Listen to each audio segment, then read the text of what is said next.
The following is a special presentation of Tony Kurre Radio.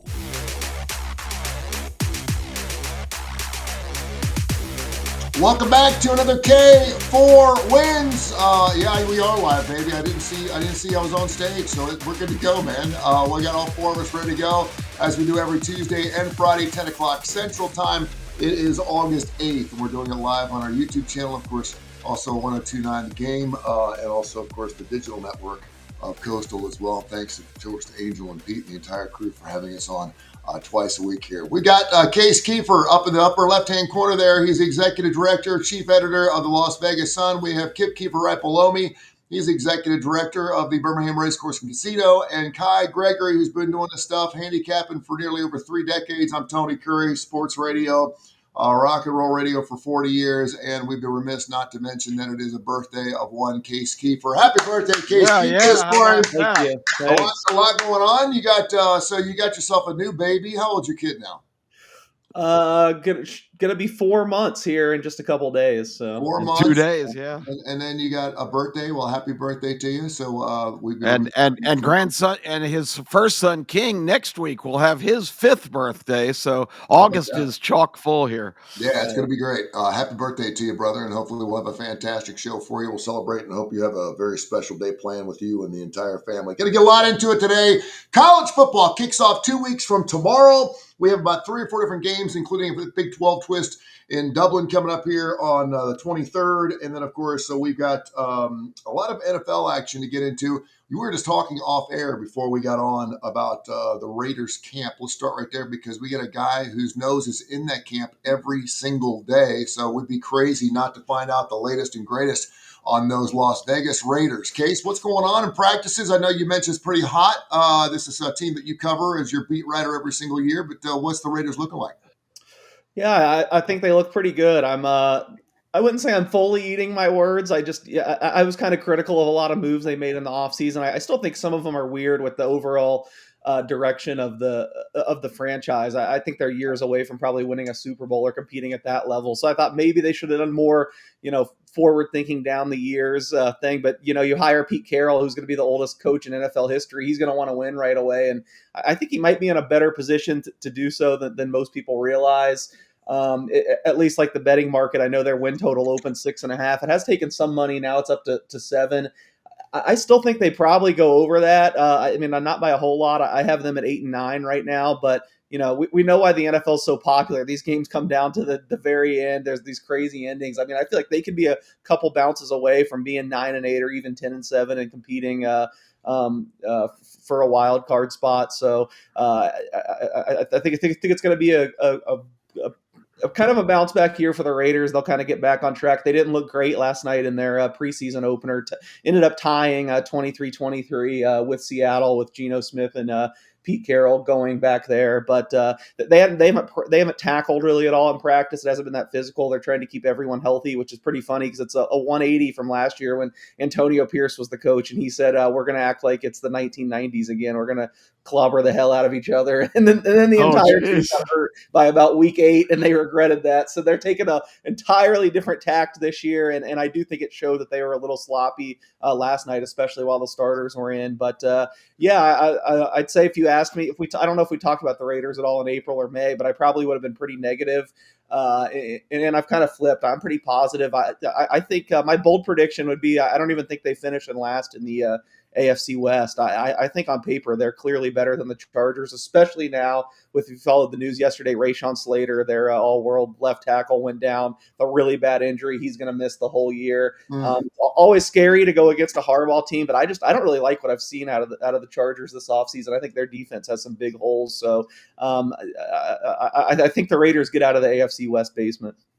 It's going to be really interesting too. And of course, Geno Smith being the quarterback for the Raiders. The quarterback situation, we were talking previously before we started the show about some different things we wanted to get into, and I wanted to get into the quarterback talk. It seems like certainly in college football, there are so many teams that don't have quarterbacks that are pretty high, i.e. Texas and Arch Manning, who hasn't taken a snap, who still everyone's saying is going to win the Heisman Trophy. And then you got other teams that obviously have quarterbacks for the last 2 or 3 years, not picked anywhere. When it comes to the National Football League, man, just the quarterback news alone is just absolutely amazing. You're talking about Cam Ward with the Tennessee Titans. He's going to be getting to play. You're talking about Darnold leaving a 14-3 Viking squad, and now they're going to put the ball in J.J. McCarthy's hand. You're talking about Aaron Rodgers at Pittsburgh. You're talking about the Cowboys. Can Dak Prescott, is this the 12-5 Cowboys or the 7-10 Cowboys?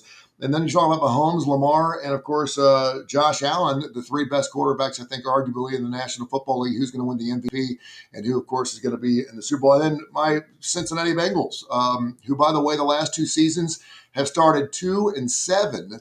The first 9 games of the season. I thought it was really interesting. I saw Coach Zach yesterday in practice say, "Listen, we're going to start playing. We're going to start playing starters now." He's like, "We're not waiting until week 2 or week 3 in the preseason anymore. Obviously, it takes us a while to warm up a little bit. We can't be starting 1-4 because it's killing us. They were 9-8 last season. That one game killed them. They lost some heartbreakers." He said, "So we're going to come out and start playing." He said, "Joe Burrow's going to throw the ball 6 or 7 times in the first series, and we're going to get these guys' feet wet." But from a starting quarterback standpoint, is this the year of the quarterback? You guys seen so many different quarterback changes, Kai, in the National Football League? Well, I mean, one you mentioned, I think it's funny because I don't think Dallas goes as Dak Prescott goes. I think Dallas goes as Micah Parsons goes. If you look at it, I mean, if they don't re-sign him, look at their stats from last year. I think the games that he missed, they gave up over 30 points. So I think they lost either 4 or all 5 of the games that he missed. I think they go that way. But typically, yes. I mean, even with college, everybody talks about, the quarterback. That's always the main emphasis, which I think is a huge mistake because games are won and lost in the trenches, especially in college football. Offensive and defensive lines win games, period. They don't get any of the credit, but they're starting to get more money now, just like my boy Trey Smith from Tennessee. Kansas City locked him up, gave him, huge contract, but it's about time that these linemen are getting paid like the skilled players. No, that's not what really the way you were going, just my hot take, and I'll listen. No, and Kip, I think he brings up a good point, and something where players haven't been getting any payment at all is the running backs. And James Cook sitting there in Buffalo right now going, "Hey, what about me? Why am I not getting the big time bucks?" And obviously, Josh Allen would love to have him on his right or his left every time he snaps the football. But from a quarterback situation, that's certainly something that you'd like to have on your football team to start the season.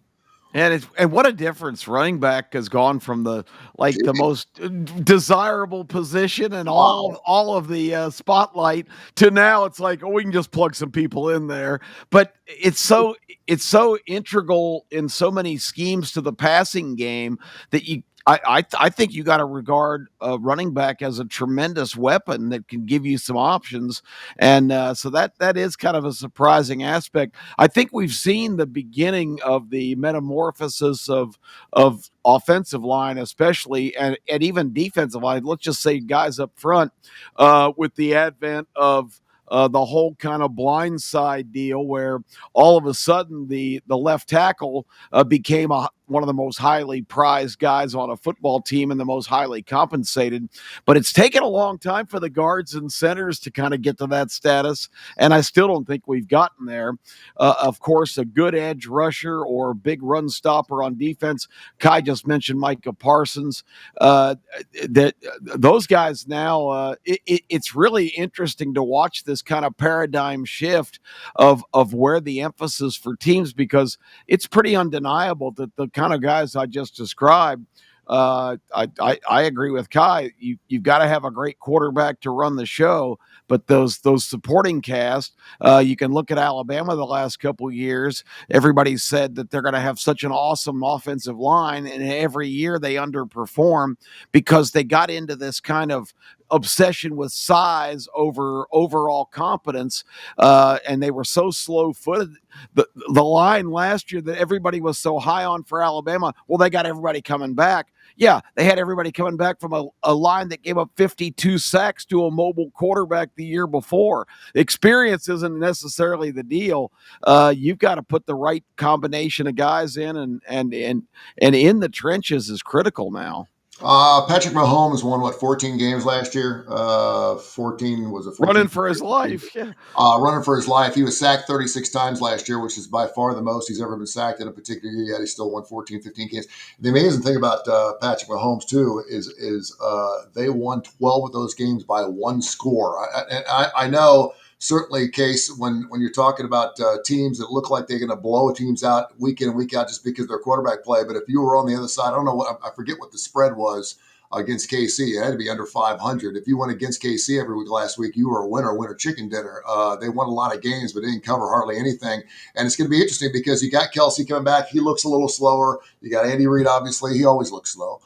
Then you got Patrick Mahomes, who's not even 30 years of age. Has the window started to close a little bit on the Kansas City Chiefs? I don't necessarily think so. Just because if you have Patrick Mahomes, I think the window is always going to be open until he's probably in at least his probably late 30s, but maybe mid 30s. That being said, I think I talked about it the last time, but I am a little down on the Chiefs. I mean, yeah, you nailed it last year they just won so many ridiculous games. I mean, they had I think the Bengals might have like doubled their point differential, and they won 5 or 6 more games than the Bengals, for instance. So, I'm certainly never going to downplay and say the Chiefs have no chance. I think every year Mahomes is there, you got to throw them in the mix. But I think you're definitely right about Kelsey. I don't think he's he is the same at all, and I don't think he's the kind of guy you can rely on anymore. I mean, the last couple of years, they've really just tried to save him for the playoffs, and he's still useful. I'm not saying he's a terrible player, but he's not like the game changer he is anymore. They have all these receivers coming back, but Hollywood Brown's already hurt. The only one I'd be really excited about is Rashee Rice because he was so good at the beginning of last year, but he's going to have a suspension for all his run-ins he's had down in he's had a few. Last summer. So yeah, I'm definitely down on the Chiefs, but I'm just, I'm I guess just for lack of better words, being scared of Patrick Mahomes. I'm kind of just taking an agnostic approach. I don't have, I haven't bet against them in any way. I haven't bet their under win total. I haven't even bet another team to win the division. I'm just kind of staying away from them. I definitely won't have any pro Kansas City bets, but as of right now, I don't have any anti either. And Kai, I'd love to ask you too. In the National Football League, obviously the Eagles ended up getting the Super Bowl last year, and there's an opportunity they'll be playing KC again for another Super Bowl this year. Do you like the Philadelphia squad to replicate and have another Super Bowl win under their belt, or do you think KC bounces back? I don't think KC's there. I like Baltimore to win it all this year. I am super high on that team over anybody else in the NFL. I think Lamar Jackson and Derrick Henry put it together this year. I like some of the things they did. They didn't make a lot of moves, but I like some of the things they shored up defensively and some of the changes they made. So I really like that team. And I want the Philadelphia Eagles to lose just so, they bring Erin Kate Dolan on TV again, and she's not with that stupid smile she always has on her face talking about it. I know how much you love to watch her, but it's more fun watching her pout than her be positive about anything Philadelphia. Yeah, I don't care what she does with her face. She looks good on my television. I don't really care what she can be bald for all I care. I'm playing her plays. I'm good. Thank you very much. So this hairdo on her would still look good. Oh yeah, she does nothing wrong for me. The lips are so far and above everything else on that face. I'm good to go. No, it's funny because we're really not talking a lot about the Eagles. Are we? I mean, I'm not hearing anything about the Eagles. I think they're just such a given now that because they're pretty stacked. I don't think they're really a great team to speculate because it's hard for me to imagine. And in the NFL, I guess that's a stupid statement because you never know what you're going to get year to year. But this team looks to me like they're poised for another big run right from day one. They just look like they've got it all together, and the way they finished the season last year and just demolished the Chiefs, that was an ominous warning that we're here to stay for a while. There's no doubt, and they did it with every facet. Oh, it was unbelievable beatdown. Jalen Hurts didn't have to go 31 or 40 in that game at all, which is a scary proposition because they're stacked. Obviously, with Saquon Barkley and everything else they got going on that football team. I wanted to ask Case too about the lines. I love talking National Football League. We're going to jump into it a lot more deeper coming up next Friday because obviously we're going to be making some cuts down to the 53-man roster.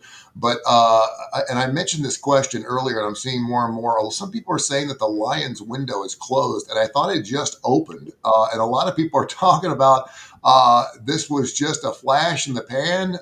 This squad is, despite the fact they won so many games, they came within one snap of going to their first Super Bowl ever. Will the Lions go to the Super Bowl this year? Well, if I remember right from last week, I think we're probably going to disagree about this one a little bit. I was really on the fence. I was having a tough time deciding who I like in the NFC, to be honest. I mean, the Eagles are going to be good. They're going to be in the playoffs. But honestly, I sound a little bit more bearish than you guys. I mean, they did lose a lot of guys off that defense. Josh Sweat was arguably the Yeah. best player in the Super Bowl. He's gone. Milton Williams is gone.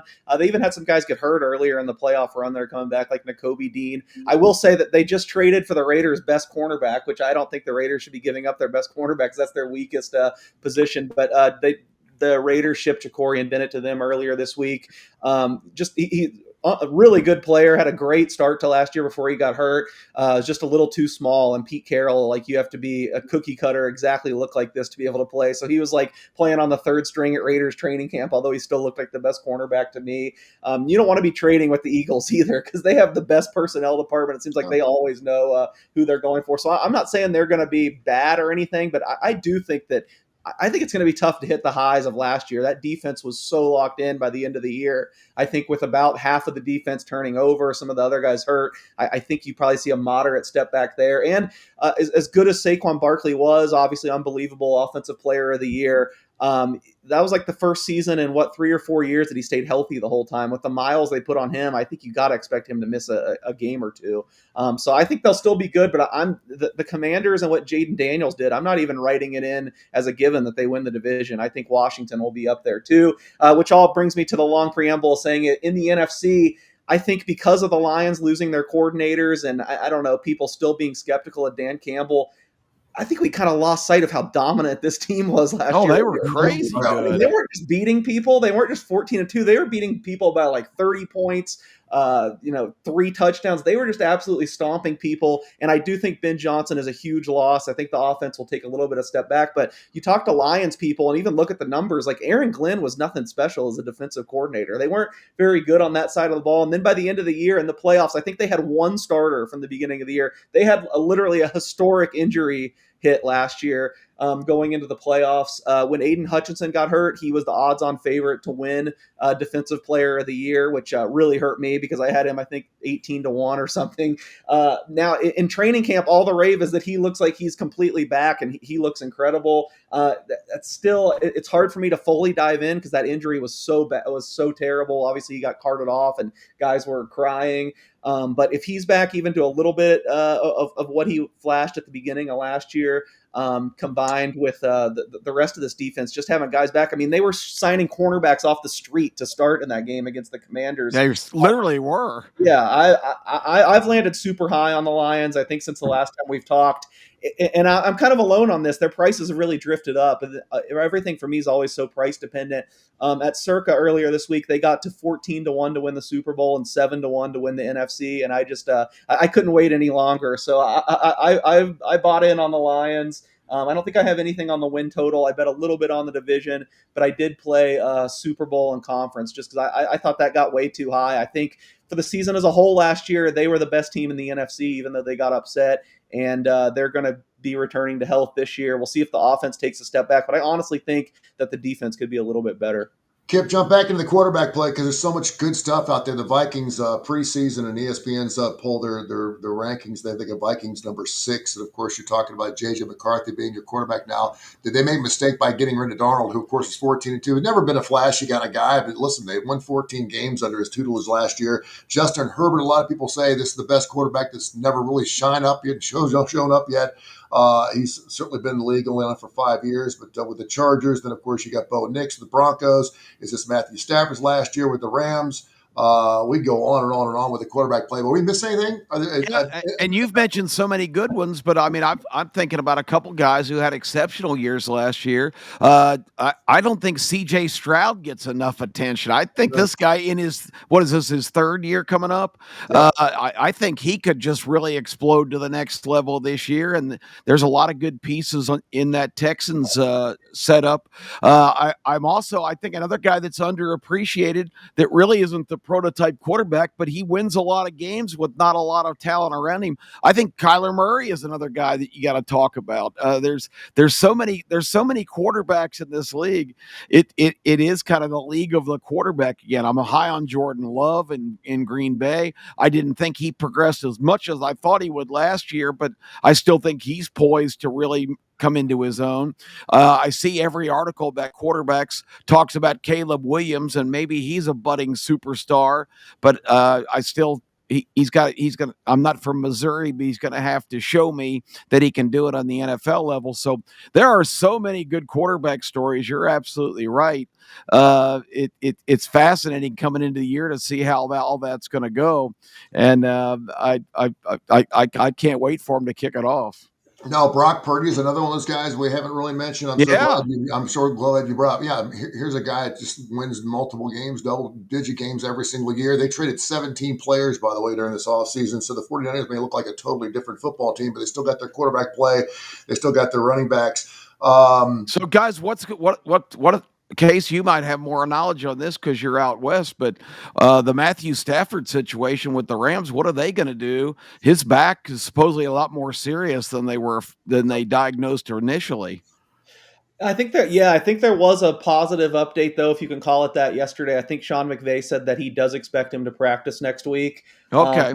I'm with you overall. I'm still skeptical about the whole thing. I mean, Matthew Stafford is my age. He's had every injury in the book, has yet to be on the practice field this week. I know he had an epidural earlier this week. I mean, back stuff isn't something that just goes away. No. So, I mean, I fully expect him to be back out there starting week 1, but if you had to bet, is he going to play a full season this year at this point with all we're hearing about his back? I think that's got to be a long shot. And I will say a lot of these over under stat future bets have become very popular. It's not something I bet a whole lot of. But my biggest advice on Stafford is like a good example why is like it's just better to bet under on all of these because it's so hard to play 17 games in the modern NFL. I think Stafford's passing total, I saw someone point out, it's like 3,650 yards. I think to me that's like if you like these types of bets, which I don't really. I focus more on win totals and team stuff and awards. I think that would be an easy under for me because even if he's ready to go at the beginning of the year, I have a hard time believing he plays a full season. My boy just walked in and said, Baker Mayfield. It's like, we forgot about him too. It is crazy, man. We could do a 7-hour show just on quarterbacks. We really could. And I know we have a lot of Falcons fans here, and it's going to be interesting to see what the Penix Jr. situation turns out to like. They got Kirk Cousins over there, and he's like, am I going to be playing? Is Penix going to be playing? And, of course, you got the Cleveland Browns, who I just love. They've got like 16 quarterbacks. Yeah. We have quarterbacks to play with. It's going to be unbelievable. Bryce Young with the Panthers, Deshaun Watson, is he going to be back? It's going to go on and on and on. It's going to be a great season. I can't wait for the National Football League. We'll break it down even more going on next Friday as we get closer to the National Football League season. We are 2 weeks away from college football kicking off tomorrow. We're going to jump into that right now. We were all over the place the last couple of weeks only because we like to be all over the place. So we were talking about the Big 12, and we were talking about the Big 10, we were talking about the SEC. Anything happened in the last couple of weeks, Kai, that's kind of made you tweak your ears? Because you and I went through we went through a lot of the SEC. We went through a lot of just playing football teams, both professional and college, and win totals this past week. You and I did a show, but anything else change over the last few days that kind of surprised you? I haven't seen a lot. I think, one of the biggest changes for all of us, and if you've listened to this, is going to be the new definition of length and girth.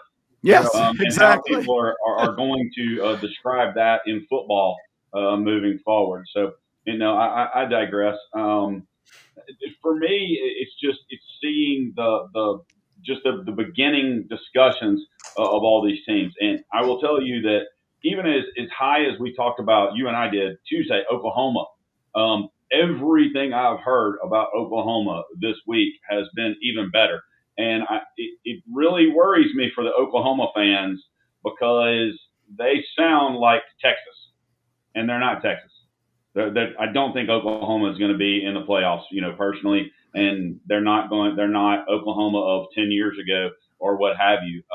But all of the sounds, everything coming out of Oklahoma is how Oklahoma's going to win 10 games and they're back, and that's just one SEC school talking about it. I think a lot of people thought that Brent Venables was going to be successful at this level, realizes that he's got to be successful this year or else he's probably going to be looking for the job. He's right now I think Trent Dilfer is just in front of him on the scale of on coach's hot seat. 1 to 5. 5 is the hottest. He's like at a 4.7, and Dilfer's at a 4.8. So yeah, they're both going to be looking for some help if in fact they can't do particularly well. We had Aldo Greco, who's just a great friend of our show. He's going to join us tomorrow on ABC 3340 starting lineup, and got a chance to talk before the show about your girth and your length. Yes. And Kip, I'm going to let you talk about he's an Auburn guy. He's an Auburn guy true and through and through. He loves Auburn for a lot of reasons. He played 20 years in the National Football League. When I first started doing a radio show with him, he was top 10 in the National Football League in points scored totals. I mean, this guy could be a Hall of Famer. And we throw out the Auburn Tigers, and it gets kind of quiet, doesn't it? Yeah, I mean, he waxes poetic and tries to maintain optimism. And I know several Auburn fans very well that every year they kind of try to look on the bright side. They're so hopeful that this is finally going to be the breakthrough. But I'm not a Hugh Freeze guy. I thought it was a bad hire when he came on board. A lot of people thought he was the perfect fit in the good old boy network down there. But, Al did not disagree with me in saying that Hugh Freeze has become a Saturday Night Live skit. Every time he opens his mouth, he says something more ridiculous than the day before. And the whole dissertation last week about length and girth, I understand there's another soundbite this week, and I haven't been able to go back and listen to his press conference. But, the guy, it just seems like he just is a professional at building potential excuses why in one breath he says how much improved they are and he really likes this team and the sky's the limit. But then the very next line is a disclaimer of, well, you never know how it's going to go and you don't know how it's going to equate to wins and losses. Hugh, this just in, wins and losses is how you're measured, not whether you improve. If they don't become wins instead of losses, then I don't care how much you think your personnel's better. Then if your personnel's that much better, I think what Hugh's doing is pretty much building his own platform for execution, because if he keeps talking up how good his personnel is and they don't win, eventually the eyes are going to be cast upon him. So I just think Hugh Freeze is a guy that is living off beating Nick Saban 2 years in a row back whenever that was 10 or 12 years ago. And I also point out that, everybody said, well, he was phenomenal at Liberty. Well, Liberty's been just as on the same level since Hugh's departure as when he was there. So was it you, or was it just the fact that Liberty has the money and the expertise of getting some guys to come play there, playing against really inferior competition on that level of football? So I am just not buying the Hugh Freeze hype. If you look at it, that everybo's talking about this is supposed to be Auburn's most talented team, in the last 20 years. Talking with him, but if you look at their schedule, how do they get to the wins? I mean, opening up at Baylor, they opened as I think it was 3. It got all the way down to Baylor -0.5. I think Auburn's back to a 2-point favorite. So I think the it's still a major toss up. Yeah. So let's forget about that game. We can talk about that, as you get in there. But then they have Ball State at home. They're probably going to beat Ball State, right? I would hope so. Yeah. Then at home against South Alabama, they'll probably win that game. So you got 2 wins. Then they go to Oklahoma. Yep. Everybody's high on Oklahoma. I really think Oklahoma's defense is going to be good. I think Oklahoma wins that game. That's a pivotal game, because the loser of that game is probably going to identify themselves as a non-contender. That's one of those ones, the survivor is going to be kind of in the hunt, and the loser is going to be kind of cast away. And that's September 20th. So you're talking about, you're 4 weeks into the season. And so but then after Oklahoma, they go to Texas A&M. The very next week. Yeah. Which is not going to be an easy road. And then they come home, they have a week off, and they host Georgia. Now, we all know weird things happened in Jordan-Hare in November against Georgia. Now they're playing them in October, and I just don't think Auburn's going to have the firepower, even though I'm not as high on Georgia as some other people here are. Then the next week they host Missouri. So if you have them losing to Oklahoma, Texas A&M, and Georgia, are they going to beat Missouri? It just if that happens, if they're what sliding is like that, yeah. what is the mindset going to be after 3 straight losses in Auburn? And imagine they lose Baylor and they're sitting at 2-4, and then they go to Arkansas. Then they've got a nice 2 weeks. They host Kentucky. Then they go to Vandy, which Diego Pavia has run his mouth more than anybody in the history of college football, just in the last couple of weeks even. And I don't know that Pavia will even make it to that game because it comes after Alabama. He's run his mouth about Alabama just like he has Tennessee, but way worse about Tennessee.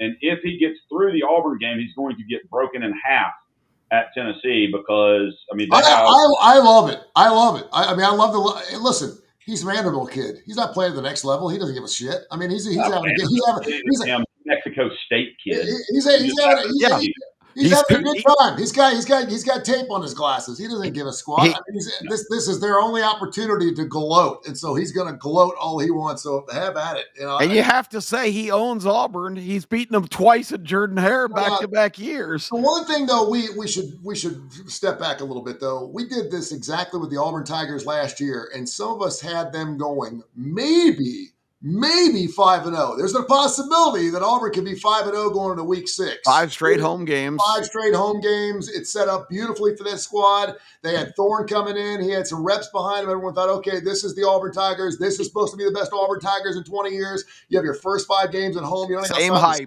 Yep. Same hype. And guess what? They went 2-3.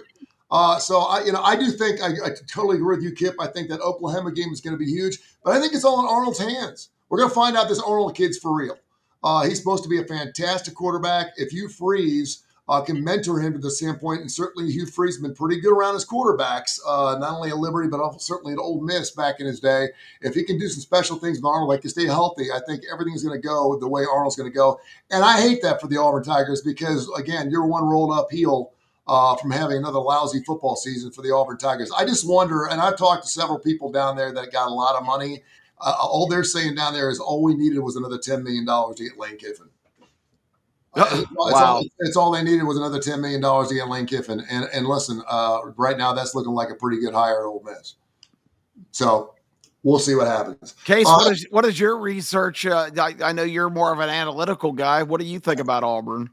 Well, yeah, I mean, I did all my numbers like months ago at this point. Now it's been interesting, like being around the NFL and getting to talk to people just around the sport that are plugged in. It's interesting these two teams come up together because I've kind of grouped them together all year and saying that I think there's a huge tail to both the positive and negative outcomes with Oklahoma and Auburn. But I'd say in the last week or so talking to people, there are two teams that I've heard a lot of positives about. I talked to someone that from Auburn or around the Raiders. Yeah, I think last week, and I said basically exactly what you guys were saying. I said, I understand, but there's a lot of indicators pointing up the talent level, some of the crazy things that went against them last year. I think they were like last in the nation in fumble recovery rate or something like that. I was like, but I just don't buy Hugh Freeze. And this guy's message was like, don't let the sideshow of Hugh Freeze take you away. He might not be the best coach in the nation, but he's still fine and he has enough to work there. I do think a lot of the weird Hugh Freeze things, he's kind of trying to hedge a little bit. I think he likes his team, but he's clumsily not trying to set expectations too high, and it's backfiring on him. I have no pro Auburn bets, but I have heard just so much about Eric Singleton that he's like just going to be that he's the real deal, and that he got paid more than anyone in the transfer portal, and the teams are tripping over themselves to get him, so to really watch out for him.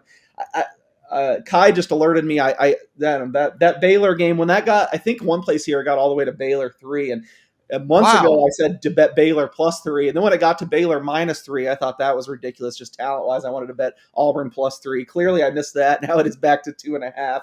So I don't know. It's just bouncing around everywhere. I feel like both Auburn and Oklahoma teams that I could easily see either of them making the playoff with the type of guys they have on the roster, the talent level, and I could easily see either of them going like 4-8 and 5-7. The wheels just coming off. All these new guys quitting. It's going to be really fascinating to watch those two teams. I will say, while you guys were talking about coaches getting fired, I was so intrigued. And I usually don't like these markets because you can't get much money down. They're mostly offshores where it's not. But I had to look up college football first coach fired odds. Oh, wow. It could be the Tony Kurre useless trivia today because I'll give you.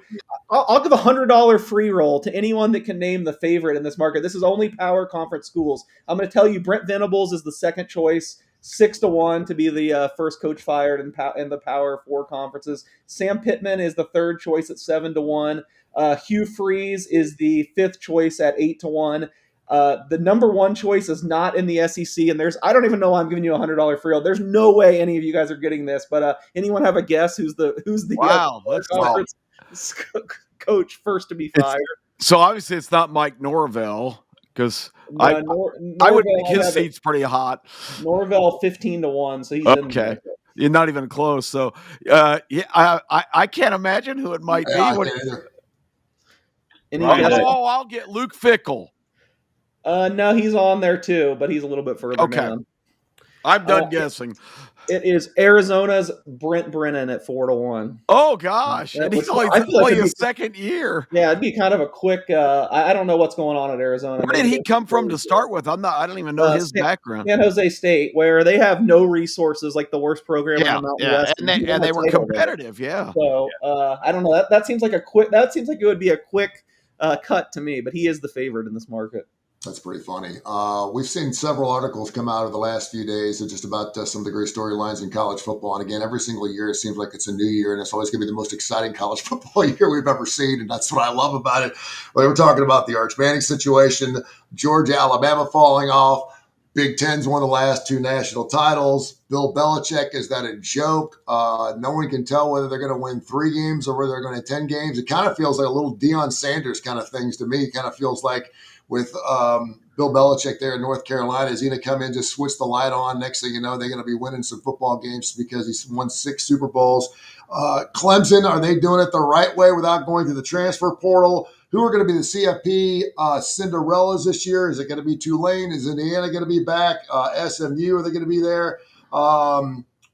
There's also going to be, and I thought this was pretty interesting too. Someone else brought it up, and I actually got an email, info@TonyKurreRadio.net. They want us to talk about there's a brand new penalty, I guess, for phantom injuries this year that's going down in the college laws, which I was not aware of, that's coming down. So evidently, if you come out to a football player on the football field after the ball has been placed, you're automatically given a timeout, even if your player is not banged up. So if you're going to get banged up and you're going to go down quick. Do not let that ball get placed before you do that. So that's a brand new penalty. But anything else in college football? And I'll start with you, Kip. We'll go around the horn real quick, and then we'll get some Major League Baseball. Yeah. Anything else to you surprising you in college football? Well, we talked about the theme of the year of potentially the quarterback in the NFL. I'm amazed if you look at the top 20 polls that we've already been privy to, the coaches being the most recent. How many of those teams are breaking in a brand new quarterback? I don't think we've had a season like this in quite a while. All these major contenders are everybody just making the blind leap. And of course, Texas is the extreme example. Just because his name is Manning, everybody assumes Arch Manning's going to be phenomenal. His grandfather, Archie Manning, who could play a little bit, I saw was quoted as saying, the fact that Arch is the favorite in the Heisman Trophy is absolutely absurd. He's played, 2 games? But you look at so many of these top contenders, so many teams are going to have new quarterbacks. To me, that's really the drama of the college football season. Which one of these guys are going to be able to step in and play right away? And some of them are not going to be who they're hyped to be. And that to me, coming in the SEC especially, there's only about 3 established quarterbacks coming back. Everybody's pretty much going with a brand new guy. And, I think that's going to be a big determining factor in the season, which one of these guys are going to step up and be who they're expected to be. Case, what's your Heisman Trophy look like right now? Has anything changed there at the top? I know everyone's talking about, I don't think anyone had Travis Hunter winning the Heisman Trophy last year, and he certainly did. Cade Klubnik is right there in the mix. Is it still Arch Manning at the top? And what's your thoughts on some things going on in college football? Yeah, well, I had Travis Hunter 60-1 last year, so that was pretty good. How the hell did you have Travis Hunter going 60-1 last year? What did you see?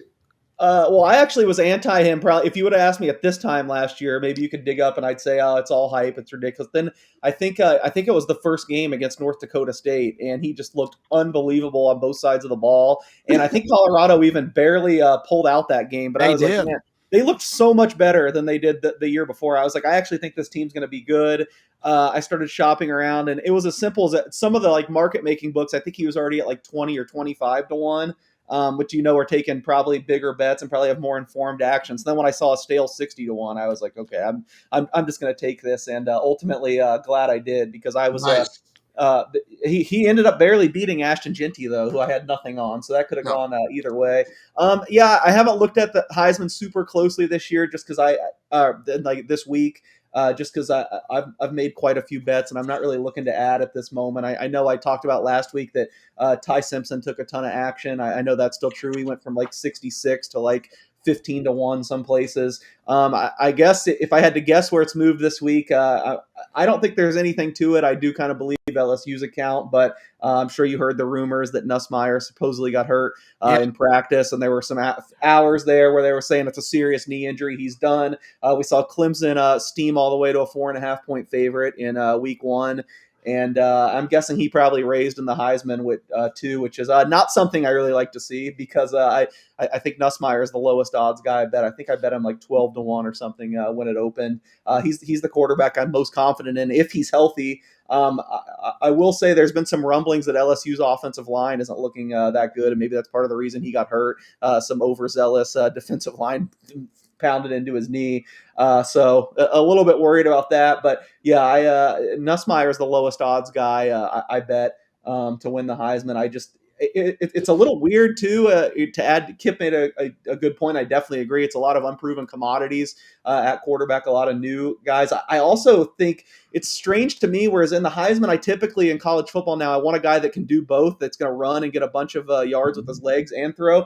But really, to me, the best quarterbacks, the most proven commodities we have coming back are pocket passers. Nussmeier certainly fits that. I know Klubnik's a little bit more mobile, but he put up big numbers. I know you guys don't like Drew Aller, but I thought he was unbelievable last year, except for in the biggest games. I admit he was bad. And he threw for less than 200 yards in all 4 of their quote big games. So I still think he's got a lot to prove. He's a pocket guy. So and Aller and Nussmeier were the 2 that I really targeted, which makes me feel a little unsure, because they don't move all that well. But yeah, I think we're kind of seeing a turn back to pocket passers just because of who these guys at the top of the sport are. And yeah, hopefully Nussmeier won't hurt that bad. You guys, Kai, weigh in on this too. Julian Sayin at Ohio State. I mean, Ohio State is all lofty, pick number 1 by some people, number 2 in other polls. But I mean, what do we really know about Julian Sayin? Not much. I think we know more about Arch than we do him. And CJ Carr at Notre Dame hadn't played at all. Yeah, I think it's going to be interesting, and that's one of the games I really look forward to, that Texas Ohio State game, because Ohio State lost 18 tons, including coaches, and I think that's huge going into week 1. My biggest thing, because I'm kind of old school, I want to see who's going to be the Ashton Genty, the Cam Scattaboo, who's going to be those guys this year, who's going to be who's going to be able to line it up and run it on anybody they want, like Notre Dame and Penn State should be able to do with the stud backfields they have.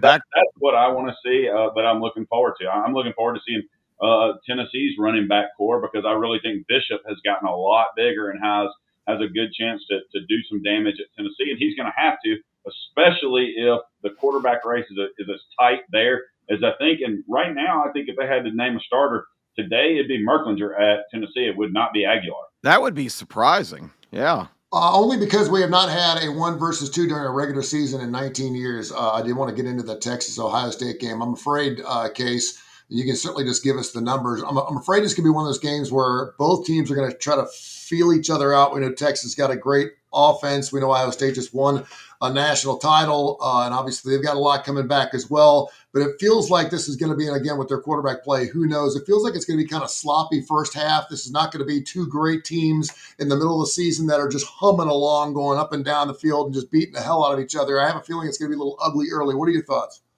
Yeah, I think we've seen Ohio State kind of hold steady as a 2.5-point favorite here the last couple weeks, and that seems about right to me. I mean, I think being in Columbus, I certainly would pick them to win, but I don't think it's a runaway. I am really worried about turning over both coordinators, especially to me even more Jim Knowles than Chip Kelly. I don't. I think people forget how bad Ohio State's defense was till Knowles arrived. I think he really is like the top defensive tactician in college football. So I worry about that. All that being said, the one thing we have seen steady money on is the under. I see now we're as low as 47.5, which kind of fits with your theory of it's going to kind of be a more cagey game. That maybe both teams aren't going to be looking to make a mistake. I'll be interested to see if it is saying that starting for Ohio State, because I know.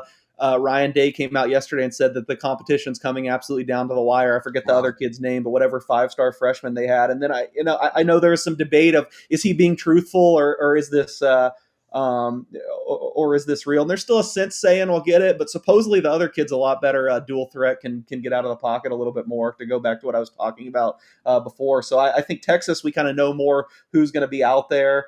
I'm still not fully sold on Texas either. I mean, neither. For being number one and number two, I don't love either of these teams, but I'm excited to see how the game plays out. I mean, Texas opens at Ohio State. They have to go to Athens and play Georgia. They have to go to Gainesville and play Florida.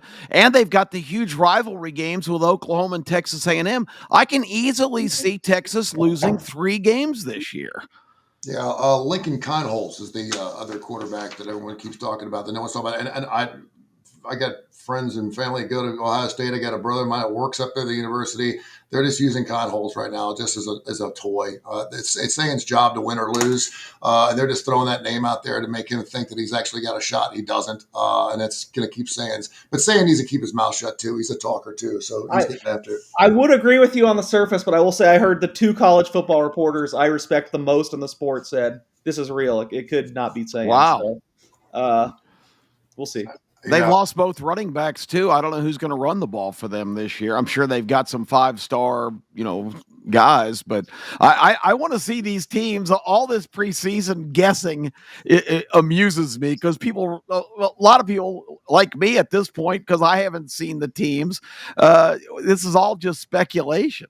No, Clemson, LSU, Notre Dame, Miami. I mean, for the first week of the football season, I mean, it doesn't get much better than that. And listen, it is a 1 versus 2. I don't think that's going to be by far the best game we see all weekend, but it is 1 versus 2, which is pretty cool. So we're looking forward to that. All right, K4Wins.com, K4Wins.com. Check out our website at K4Winners on X. And, of course, special thanks to fine folks at 102.9 The Game. Of course, the digital network here on the wonderful Coastal folks. They do great work. Coastal Sports Network. Thank you to, of course, Angel, now the digital network. We greatly appreciate them having us on every single week. Let's talk some Major League Baseball. We got about 45 to 50 games. It won't be long before it starts getting a little brisk outside and starts cooling off a little bit. Right now, Jays, Tigers, and, of course, the Phils, the Brewers, the Dodgers, Red Sox, Mariners, Yankees, Cubs, Pods, Mets. They're all in the Stros. They're all in the playoffs as of right now. Tell us how we did last week, Kai, before we check into some Major League Baseball plays. Well, I mean, just since the show, Tuesday, what's crazy is Tuesday we talked about 6 games. We gave out 6 plays on the show. Tuesday we went 5-1. Awesome. Including Boston on the run line with Garrett Crochet pitching, which you should pretty much just always take anyway. 8-3 online since then, but we're 6-12, 339 and 4 year to date now. Not too shabby. That's very good. We jumped into a lot of or jumping into baseball real quick. Something I found, I really get into these later in the year because I think you can pull this up. Tony, you can't answer this because we talked about it. How many teams in Major League Baseball, Kip and Case, have winning records against left-handed pitching? Oh, yeah, that's an interesting stat. I have no idea. I'm going to guess that it's low because of the way you're saying it. 7? I was going to say 5. Okay. 20 teams have losing records. So 11 have winning records. Okay. Only 10 have losing records against right-handers. So it's some of these things that you want to look at and you get into as you're going through baseball and looking at the divisions. Who has winning records versus the division? Who has winning records? For interleague, those kind of things. It kind of blows my mind looking at some of these things, knowing, Boston, my team, for instance, is 20-13 against their division. but the Yankees are 14-19. Yeah, they That's the thing struggling. we got to look at. Boston has the tiebreaker if it comes down to a tie in the AL East versus every team right now.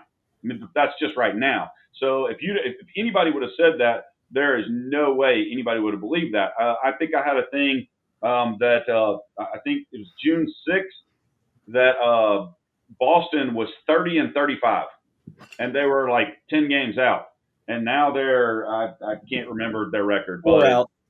yeah, I mean now they're 64-52, 12 games. So in 2 months they've changed, and they're turnaround by 17 games. It's phenomenal. Looking at even seeing Milwaukee, how well they have played, and then only 2 teams with run differentials that we always talk about now. Cleveland is 59-55, but they're a negative 23 run differential. And I don't think Tampa Bay is ever going to get changed. They're 57-59, and they're still plus 47 runs. That's crazy. I just watched the 3-game series in Atlanta with Milwaukee, and I have not understood all in the last couple of months how this team continues to win every day. After watching that series, now I get it. This team's approach is so unique in this day and age. They maximize every scoring opportunity they get. They do the little things, and I know it's not cool. Chicks dig the long ball and all that stuff, but the bottom line is the Brewers move runners. The Brewers put the ball in play. They don't strike out when they have people on base. All the things the Braves have done this year to just put themselves in the garbage disposal. Milwaukee plays the game so efficiently. I was amazed. I mean, every time they get guys on base, they move runners up. They do the little things you got to do. They hit the ball to the right side of the infield when they need to. They really cut down on their swings. They're not worried about their stats. They're playing the game the way it's supposed to be played, and they're getting good pitching from guys that you really don't know a whole lot about. So I color me impressed after watching 3 games in that series, because I was scratching my head of how a team on paper that doesn't look like they have great personnel, they're playing the game the right way. They've had that pitching staff together for Woodruff, Peralta. They've had those guys Woodruff together coming for quite back some was time. huge. It really was, and you're spot on, man. I mean, they're not sexy, they're not long ball hittish, but I mean, much like the Atlanta Braves, just the opposite, man. RISP, man. When they get runners in scoring position, they figure out a way to get them in. And the Brewers right now ranked number 3 in the National League as far as in best average in running and runners in scoring position. They got the best record in Major League Baseball right now. And they have the best run differential in Major League Baseball. It's unbelievable. Which is kind of crazy. We have just a couple minutes left here. Any baseball news going on the rest of the week you guys want to get into? We'll be back on Tuesday morning. Of course, we're getting nitty-gritty, really close to college football season. We can't wait to do shows on every Tuesday and Friday at 10 o'clock Central and be giving you plays during the show so you can actually listen to us on our YouTube channel where it's live. And, of course, it's also live on the digital network there, Coastal Digital Network. And you can also go back and listen to all of our podcasts. We're available on every major industry out there through Tony Kurre Radio. But anything else going on Major League Baseball you guys want to get into as we get ready for a big weekend? Well, this just in, and I'd like some analysis. The Mets suck. What's the hell's going on with the Mets? They got swept by the Guardians at home. Yeah, that's a great question. I mean, they got 3 of the highest paid guys in the world on that team. They're 2-8 their last 10. They're not hitting the ball. Their pitching is awful. I mean, exactly. Yeah, I mean, and that's one of the big things. And their defense isn't great. And for the Mets, they're again, like you were talking about, Milwaukee doing the little things the Mets don't. If they don't hit the long ball, it's kind of like the Yankees. They don't hit the long ball, they don't win. The thing that I'm most interested to see is this changes all the time. There's only 9 teams in baseball that have winning road records, and 5 of those teams are on the road this weekend. If they go 1-2, they don't have a winning record in baseball. How about that? There you have it. K4Wins.com, K4Wins.com. Check out our website. You can hop on there and check out all of our plays. And, of course, we're just trying to build up a little bit of a pocket roll here, if we will, bankroll. before we kick off the college and professional football season. We're going to be all over it. You're going to be able to find us, and all I tell you is, man, give us a shot for a couple of months, and I promise you're going to be in the plus side come around the holiday season. You're going to have a little pocket full of change hidden in the freezer or back outside underneath the lawnmower. It's going to be a good college and professional football season. You guys have yourself a wonderful weekend, and winner chicken dinner. We'll talk to you on Tuesday. All right. Thanks, guys.